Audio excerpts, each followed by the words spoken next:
National aluminium company limited, या जैसे हम जानते हैं नाल्को, इंडिया में एल्यूमिनियम का दूसरा नाम है। ये पब्लिक सेक्टर की कंपनी 1981 में बनी और देश के सबसे बड़े इंटीग्रेटेड एल्यूमिनियम मैन्युफैक्चरर्स में से एक है। बॉक्साइट माइनिंग से लेके एल्यूमिना रिफाइनिंग तक और एल्यूमिनियम स्मेल्टिंग से लेके पावर जनरेशन तक एल्यूमिनियम वैल्यू चेन के हर स्टेज में नाल्को मौजूद है। इंडियन मार्केट में नाल्को की इंपॉर्टेंस बहुत ज्यादा है।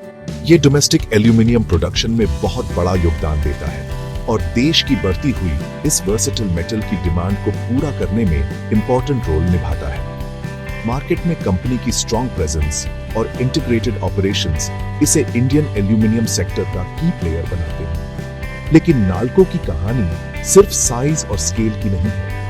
ये एफिशिएंसी, इनोवेशन और सस्टेनेबल प्रैक्टिसेस के कमिटमेंट की भी है। कंपनी हमेशा अपनी ऑपरेशनल एफिशिएंसी इंप्रूव करने की कोशिश करती है, मॉडर्न टेक्नोलॉजीज अडॉप्ट करके प्रोडक्टिविटी बढ़ाती है और एनवायरमेंटल फुटप्रिंट कम करती है। जैसे जैसे हम नाल्को की दुनिया में और डीपली जाएंगे, हम इसके फाइनेंशियल परफॉर्मेंस, ग्रोथ प्रोस्पेक्ट्स और मल्टी बैगर रिटर्न्स देने की पोटेंशियल को एक्सप्लोर करेंगे। लेकिन पहले एल्यूमिनियम सेक्टर के डायनामिक्स को क्लोजली देखते हैं। एक ऐसा सेक्टर जो आने वाले सालों में सिग्निफिकेंट ग्रोथ के लिए तैयार है। एल्यूमिनियम सेक्टर एक ग्लोबल ट्रांसफॉर्मेशन के कस्प पर है। इस लाइट वेट, ड्यूरेबल और इन्फिनिटली रिसाइक्लेबल मेटल की डिमांड बढ़ रही है क्योंकि इसका यूज अलग अलग इंडस्ट्रीज में भी रहा है। ऑटोमोबाइल्स और एरोस्पेस से लेके कंस्ट्रक्शन और पैकेजिंग तक एल्यूमिनियम काउंटलेस एप्लीकेशंस में यूज हो रहा है, जिससे वर्ल्ड वाइड इसकी डिमांड बढ़ रही है। खास तौर पर ऑटोमोटिव इंडस्ट्री एल्यूमिनियम की एक मेजर कंज्यूमर है। जैसे जैसे car manufacturers fuel efficiency improve करने और इमिशंस कम करने की कोशिश करते हैं, वो अपनी गाड़ियों को हल्का बनाने के लिए एल्यूमिनियम का यूज ज्यादा कर रहे हैं। ये ट्रेंड आने वाले सालों में कंटिन्यू रहेगा, जिससे एल्यूमिनियम की डिमांड और बढ़ेगी। लेकिन सिर्फ ऑटोमोटिव इंडस्ट्री ही एल्यूमिनियम बूम को ड्राइव नहीं कर रही है। कंस्ट्रक्शन सेक्टर, जिसे बिल्डिंग मटेरियल्स की बहुत ज्यादा जरूरत होती है, वो भी एक की ड्राइवर है। एल्यूमिनियम का लाइटवेट नेचर, कोरोजन रेजिस्टेंस और एस्थेटिक अपील इसे कई कंस्ट्रक्शन एप्लीकेशंस के लिए आइडियल मटेरियल बनाते हैं, जैसे window frames, roofing sheets, facades और इंटीरियर फिनिशेस।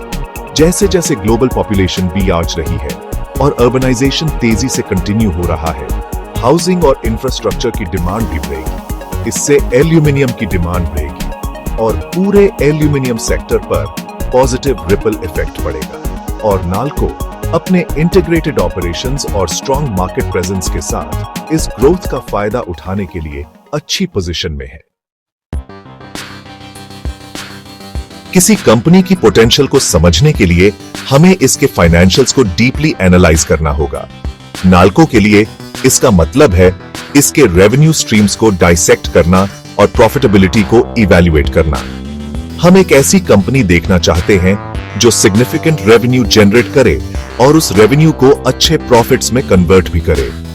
नाल्को का रेवेन्यू रिसेंट ईयर्स में अपवर्ड ट्रैजेक्टरी पर रहा है, जो इसके प्रोडक्ट्स और सर्विसेज की स्ट्रॉन्ग डिमांड दिखाता है। इस ग्रोथ के कई रीजंस हो सकते हैं, जैसे कंपनी का ऑपरेशनल एफिशिएंसी पर फोकस, नए मार्केट्स में एक्सपेंशन और एल्यूमिनियम सेक्टर का ओवरऑल ग्रोथ। लेकिन रेवेन्यू सिर्फ कहानी का एक हिस्सा है, प्रॉफिटेबिलिटी भी उतनी ही इंपॉर्टेंट है। हम एक ऐसी कंपनी देखना चाहते हैं जो अपने कॉस्ट्स कंट्रोल में रखे और अपने मार्जिन्स एक्सपैंड करे। नाल्को के प्रॉफिट मार्जिन्स रीसेंट ईयर्स में रिलेटिवली स्टेबल रहे हैं, जो कॉस्ट्स इफेक्टिवली मैनेज करने की इसकी एबिलिटी दिखाते हैं। ये कंसिस्टेंट प्रॉफिटेबिलिटी नाल्को के रोबस्ट बिजनेस मॉडल और मार्केट फ्लक्चुएशंस में नेविगेट करने की इसकी एबिलिटी का सबूत है। ये इन्वेस्टर्स के लिए सस्टेनेबल रिटर्न्स जनरेट करने की कंपनी की एबिलिटी में कॉन्फिडेंस जगाता है। लेकिन नाल्को के फाइनेंशियल हेल्थ का होलिस्टिक व्यू पाने के लिए हमें दूसरे फाइनेंशियल मेट्रिक्स जैसे डेब्ट और डिविडेंड्स को भी कंसिडर करना होगा। डेब्ट एक डबल एज्ड सोर्ड है। ये ग्रोथ और एक्सपेंशन के लिए एक वैल्यूएबल टूल हो सकता है, लेकिन ज्यादा डेट कंपनी के बैलेंस शीट पर बोझ बन सकता है। इसलिए यह समझना जरूरी है कि नाल्को अपने डेट लेवल्स को कैसे मैनेज करता है। नाल्को का डेट टू इक्विटी रेशियो, जो फाइनेंशियल लेवरेज का एक की मेजर है, रिसेंट ईयर्स में मैनेजेबल रेंज में रहा है। यह दिखाता है कि कंपनी अपने ऑपरेशंस फाइनेंस करने के लिए डेट पर ज्यादा डिपेंड नहीं है।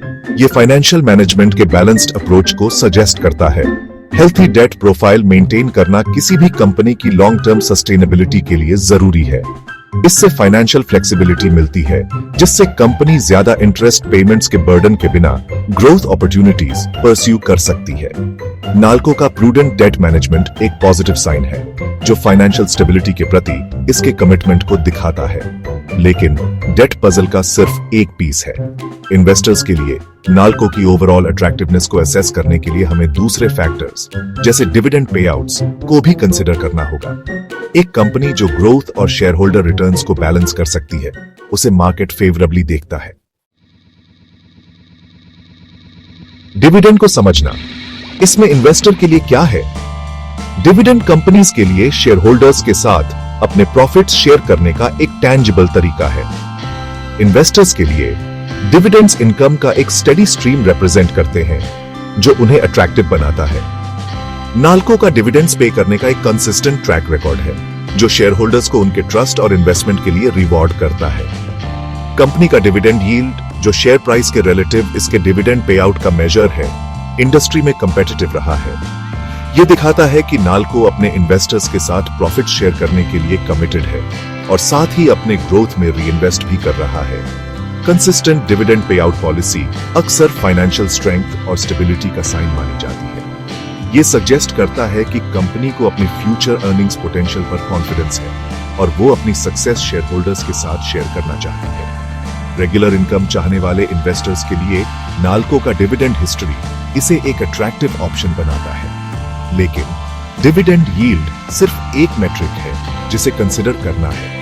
इन्वेस्टर्स को कंपनी के डिविडेंड ग्रोथ पोटेंशियल को भी असेस करना चाहिए, जो इसके अर्निंग्स ग्रोथ और पे आउट रेशियो से इन्फ्लुएंस होता है। स्ट्रॉन्ग अर्निंग्स ग्रोथ और सस्टेनेबल पे आउट रेशियो वाली कंपनी के डिविडेंड्स समय के साथ बढ़ने की संभावना ज्यादा होती है। ओनरशिप डायनामिक्स, सरकार, प्रमोटर्स और पब्लिक पार्टिसिपेशन। किसी कंपनी के ओनरशिप स्ट्रक्चर को समझने से इसके गवर्नेंस और स्ट्रेटेजिक डायरेक्शन के बारे में वैल्यूएबल इंसाइट्स मिल सकते हैं। नाल्को के केस में भारत सरकार का सिग्निफिकेंट स्टेक है, जो इसे मेजॉरिटी शेयर होल्डर बनाता है। इस गवर्नमेंट ओनरशिप के कुछ एडवांटेजेस हैं।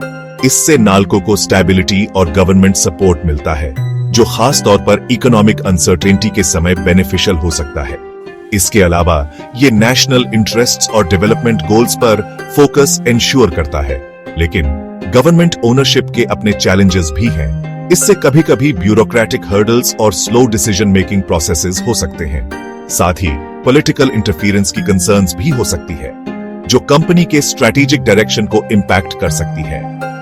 इन पोटेंशियल ड्रॉबैक्स के बावजूद नाल्को एफिशिएंटली और प्रॉफिटेबली ऑपरेट करने में कामयाब रहा है, जो इसकी रेजिलियंस और अडेप्टेबिलिटी दिखाता है। कंपनी के ग्रोथ और डेवलपमेंट के लिए सरकार का कमिटमेंट स्ट्रांग है, जो इन्वेस्टर्स को सिक्योरिटी देता है। P ratio analysis. क्या नाल्को फेयरली वैल्यूड है? प्राइस टू अर्निंग्स रेशियो एक वाइडली यूज्ड वैल्यूएशन मेट्रिक है, जो कंपनी के शेयर प्राइस को इसके अर्निंग्स पर शेयर से कंपेयर करता है।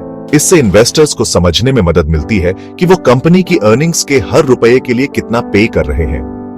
नाल्को का पीई रेशियो हिस्टोरिकली इसके इंडस्ट्री पीयर्स के इन लाइन रहा है, जो सजेस्ट करता है कि मार्केट कंपनी को इसके अर्निंग्स पोटेंशियल के रिलेटिव फेयरली वैल्यू करता है।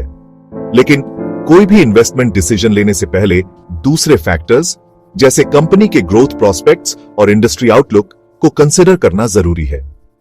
हाई पीई रेशियो इंडिकेट कर सकता है कि मार्केट कंपनी के फ्यूचर ग्रोथ पोटेंशियल के बारे में ऑप्टिमिस्टिक है, जबकि low PE ratio under valuation suggest कर सकता है। लेकिन कोई भी कंक्लूजन निकालने से पहले थॉरो एनालिसिस करना और मल्टीपल फैक्टर्स कंसिडर करना जरूरी है। इन्वेस्टर्स को नाल्को के पीई रेशियो को इसके हिस्टोरिकल एवरेज और इंडस्ट्री एवरेज से भी कंपेयर करना चाहिए, ताकि इसके वैल्यूएशन का ब्रॉडर पर्सपेक्टिव मिल सके। पी रेशियो की डीपर अंडरस्टैंडिंग वैल्यूएबल इंसाइट्स दे सकती है कि कोई stock over valued, under valued या फेयरली प्राइस्ड है या नहीं। ग्लोबल एल्यूमिनियम डिमांड नाल्को के ग्रोथ के लिए टेलविंड। एल्यूमिनियम की ग्लोबल डिमांड नाल्को के ग्रोथ ट्रेजेक्टरी को इन्फ्लुएंस करने वाला एक सिग्निफिकेंट फैक्टर है। अच्छी बात यह है कि एल्यूमिनियम का आउटलुक पॉजिटिव है और आने वाले सालों में डिमांड स्टेडिली ग्रो होने का अनुमान है। इस बढ़ती डिमांड के कई रीजंस हैं, जैसे ऑटोमोटिव और कंस्ट्रक्शन इंडस्ट्रीज में एल्यूमिनियम का बढ़ता यूज, जैसा कि पहले बताया गया था। इसके अलावा रिन्यूएबल एनर्जी सोर्सेज जैसे सोलर और विंड पावर, जिनके इंफ्रास्ट्रक्चर में एल्यूमिनियम यूज होता है, का बढ़ता अडॉप्शन भी डिमांड को बढ़ा रहा है। ग्लोबल एल्यूमिनियम मार्केट में एक मेजर प्लेयर होने के नाते नाल्को इस फेवरेबल डिमांड एनवायरनमेंट से बेनिफिट उठा सकता है।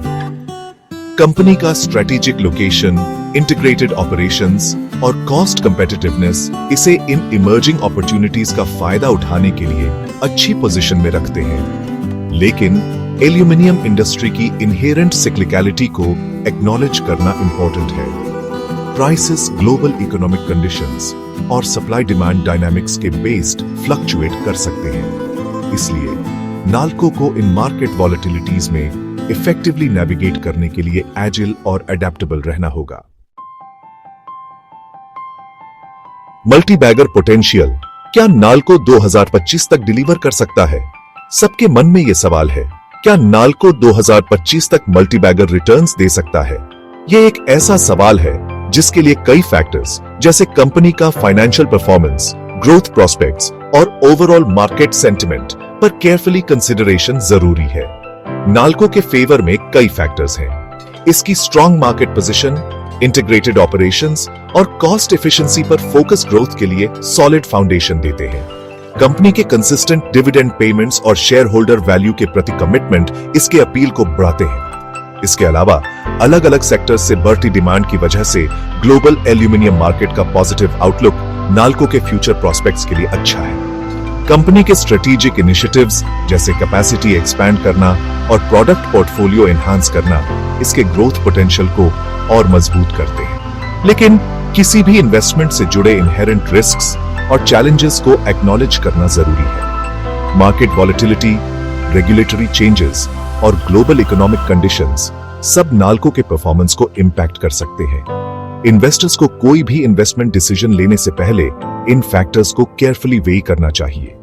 हालांकि ये प्रेडिक्ट करना स्पेक्युलेटिव है कि नाल्को 2025 तक मल्टीबैगर होगा या नहीं, लेकिन कंपनी के solid fundamentals, positive industry outlook और स्ट्रेटेजिक इनिशिएटिव्स सजेस्ट करते हैं कि इसमें इन्वेस्टर्स के लिए सिग्निफिकेंट रिटर्न्स देने की पोटेंशियल है। हमेशा की तरह स्टॉक मार्केट में सक्सेस के लिए थरो रिसर्च और लॉन्ग टर्म इन्वेस्टमेंट होराइजन जरूरी है।